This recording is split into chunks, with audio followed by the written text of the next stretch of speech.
So it's called a secondary prevention trial. So let's be very clear. Yes, you can do a study on whether it's a primary prevention. A primary prevention design will entail that you give it to a large population and then see how many of them get stroke, and then see in those that did get stroke, is the damage less, or is the incidence of stroke lesser in the one we given. That trial design, in my estimation, would be from 5,000 to 10,000 patients, because it is not likely that they will have stroke. You're just giving people that has a likelihood, but that's a very weak connection. But it's a good study. It's a big study though. So that's your primary prevention. Secondary prevention is, I already got a mini stroke. So I'm now at a very high risk, extremely high risk, highly predictable. Hundreds of data sets are available. So we know. So therefore we went down that path because it was less expensive, quicker, so on and so forth. But if you want to take a high risk population and monitor them for 10 years, for example, those are very powerful studies. And I think where this science is going, there should be appetite for the maintenance of such a cohort. Because long term, of many cohorts throughout the world that have been maintained for many years, just to see how they keep doing. And if you have that type of rigor and design, you then essentially end up, depending on the data, you start influencing public policies. So a study is not about just publishing a paper and moving on, but to keep an eye on those patients. Those are humans, your mother, my mother, sister, brother, So you really have to be careful of their well-being. And if they were to be showing up after 6 years something, we still should be interested to know how it happened, no matter good or bad. So that is what I mean by rigor and responsibility.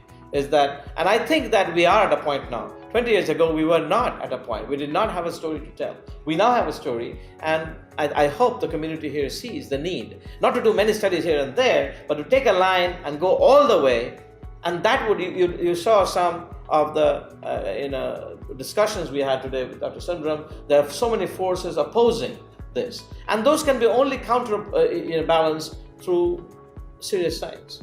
So that is something that we need to sit down and discuss. If the community has appetite, in my opinion, we should go for a primary prevention trial. Okay, if you want to be conservative and you want to be careful with your pocket and be quick, and everybody wants, then a secondary prevention trial. But even if a primary or secondary, it must be multi-location, in my opinion, not just because every location has different culture, different eating habits, different genetics. So that comparison that, for example, it works better in the Chinese than in Caucasians, I'm just making up something here, also says a lot. Or it doesn't, working less. So these types of larger efforts, not just a little bit here, a little bit there, but to consolidate all your resources and go large and make changes in policy. This is how it is also done in the US.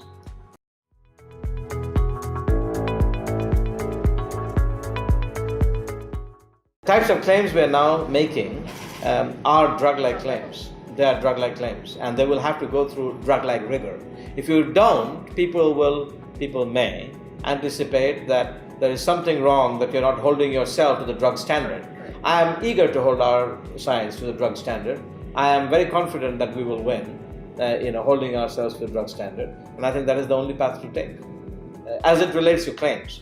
Otherwise, you say, well, we think it works, and it's mostly a commercial with a pretty face, trying to convince you.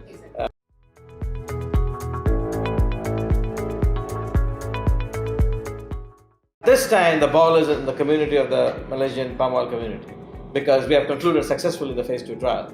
If phase 2 trial showed death or adverse effect, that we could not go forward, boom, that's where we stop.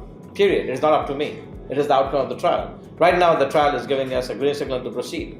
So, we have successfully given the final report to the Malaysian Palm Oil Board, and now we will wait to hear back about, and my responsibility to cultivate the opportunity. But eventually, this trial that we just concluded was funded by the Malaysian Palm Oil Board, and so whether the sponsors are interested to proceed or not depends on the government sponsor, depends on the industry. The science has given its green light.